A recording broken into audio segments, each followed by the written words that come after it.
Hello everyone, welcome back to my YouTube channel. If you are new here, thank you so much for viewing this video.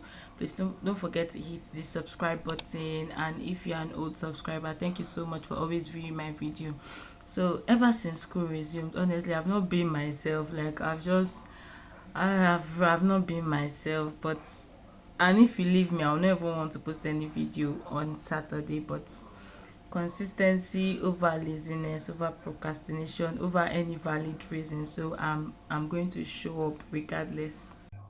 Today we're going to be talking about diapers and devotionals, like spending time with God as a mom, as a new mom, as a first time mom, as a second time mom, as a third time mom. As a new mom, I mean, when you give birth to your first child, you already know that your time is no longer yours. Like your time is no longer yours. Secondly, as a new mom, if you begin to do things that don't relate to your baby, for example, maybe when you're not carrying your baby and you're deciding to spend time with God, you begin to feel guilty that, oh, am I not supposed to take care of my baby? Am I not supposed to be?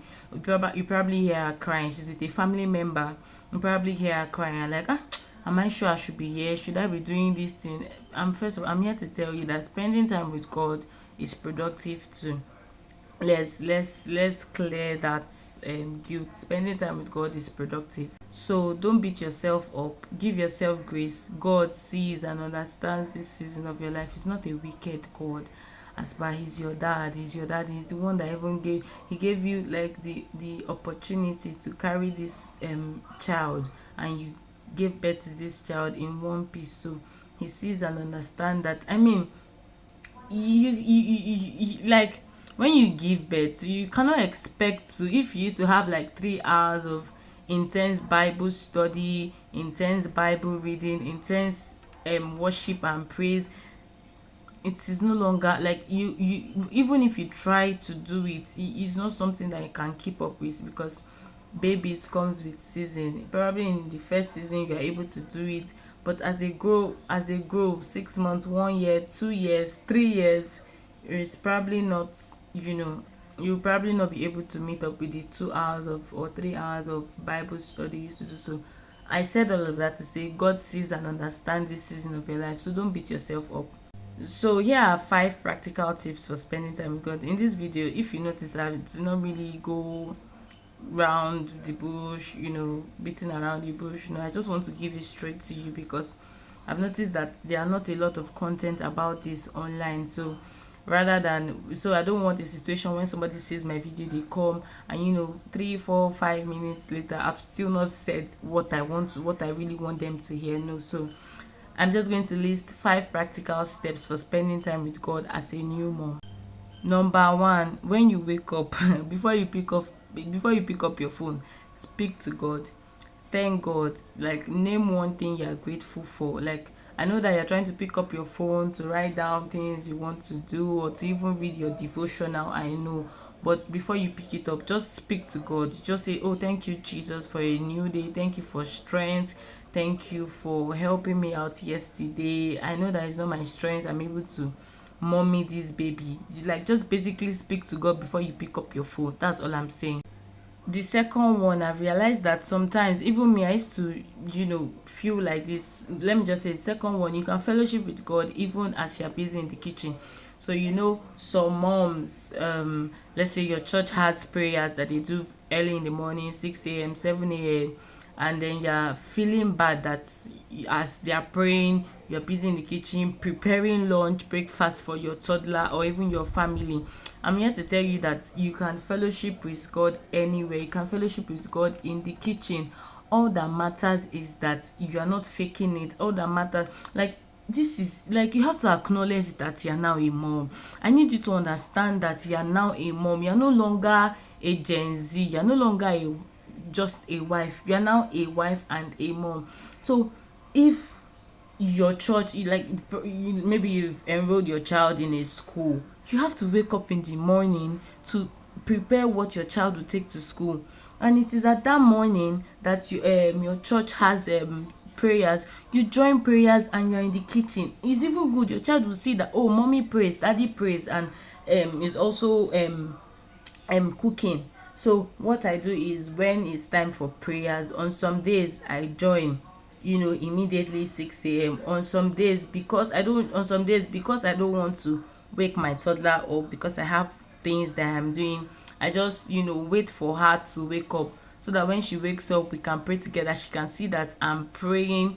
So sorry that I'm sweating. I don't want the fan to disturb the video. That's why I'm sweating. There's actually fan. Anyways, so I try to wait when she's awake, so that we will now um replay the video, we'll worship together, shout, things like that. So there's no crime in fellowshipping with your brethren, even in the kitchen. You don't have to feel guilty. This is your season. You see, one thing I feel like, to go through this motherhood, you have to acknowledge that you are in a season of mommying. Do you understand? So number two, you can also fellowship with God even in the kitchen, even in the bathroom, even whilst feeding your toddler. Number three, you can listen to sermons or audio Bibles while doing the chores. So now that you are in this motherhood season, you have to be flexible. You can no longer sit one place and have a quiet time.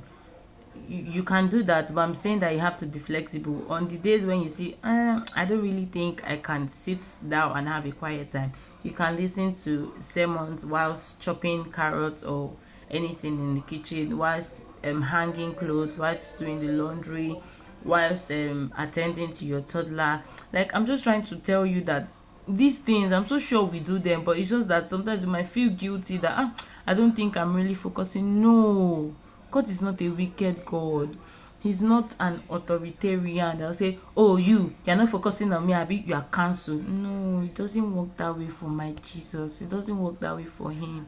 So I said all of that to say that you can listen to sermons, you can listen to audio Bibles, and you don't have to feel guilty about that.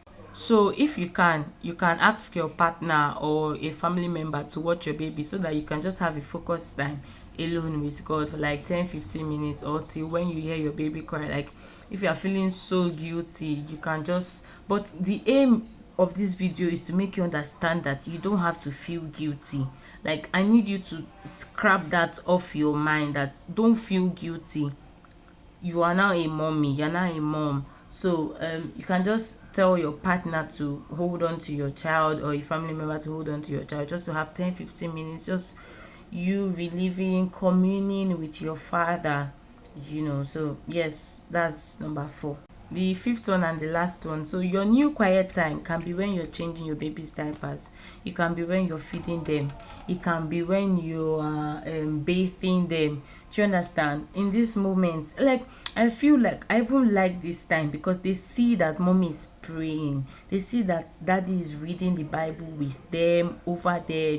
At this moment, you can pray over them. You can pray with them. You can just speak words over them. Do you understand? This new quiet time of yours is a great way to connect with God and to bless your children. Like, I see this motherhood stuff as, because children, again, I feel like I've said this like 4 or 5 times in all my videos. Children are like sponges. It's what they see you do that they will do. So why not allow them see you do? I mean, you're not doing it for the praises, but you are doing it because it is part of you, and you also want it to be part of your children. Do you understand? So if the only quiet time you have is when changing your baby's diapers, use that time. God is not wicked. Use that time. As you're feeding your baby, you pray in tongues. As you're feeding your baby, you are listening to the audio Bible, or you are memorizing a verse. As you are bathing your baby, you are declaring psalms over them. You are prophesying over them. Yeah, that way you are edifying yourself. Do you understand? Please don't feel guilty anymore. This is just the last part. I want you to understand that God is not wicked. God is not an authoritarian. He sees everything. He's with you in the mess, in the beauty. Like, he sees when your toddler is throwing a tantrum. He sees when you're having a good jolly time with your toddler. He's with you. Spending time with him, it doesn't have to be too complicated. In fact, it doesn't have to be complicated. It doesn't have to overwhelm you. Just come as you are. like èmi náà rèé Olúwa, èmi náà. No pretense. Like this person is not going. Like I need you to understand that this is not your dad. He's not going to beat you. This is not your friend. He's not going to beat you. He's a loving father. So come as you are, express yourself to him, and watch him and pour out your burden to him, and watch you give you peace that passes any understanding. Like your toddler will just be throwing tantrum and you're just like, thank you so much, Lord Jesus. Like you're not fighting back, you're not shouting back. I mean, there's some days when you can shout back, fight back, because me say I did do am. But like I'm trying to tell you that come as you are. You don't have to pretend. You don't have to say, oh ma shit. No, no, no, no, no. Come as you are. That'll be all for today's video. Today's video is just a quick video. I just wanted to show up, and I just thought to, do this video because I've not really seen this much content. Like I've not seen a lot of this content online. So yes, thank you so much for watching this video. Please don't forget to subscribe, don't forget to like this video if it encouraged you, don't forget to comment, and don't forget to share to any mom that will need this. Single moms, stay-at-home moms, working moms, please send to them. Like I need them to understand that they don't have to feel guilty. So thank you so much, guys. See you in my next video. Bye. Mwah.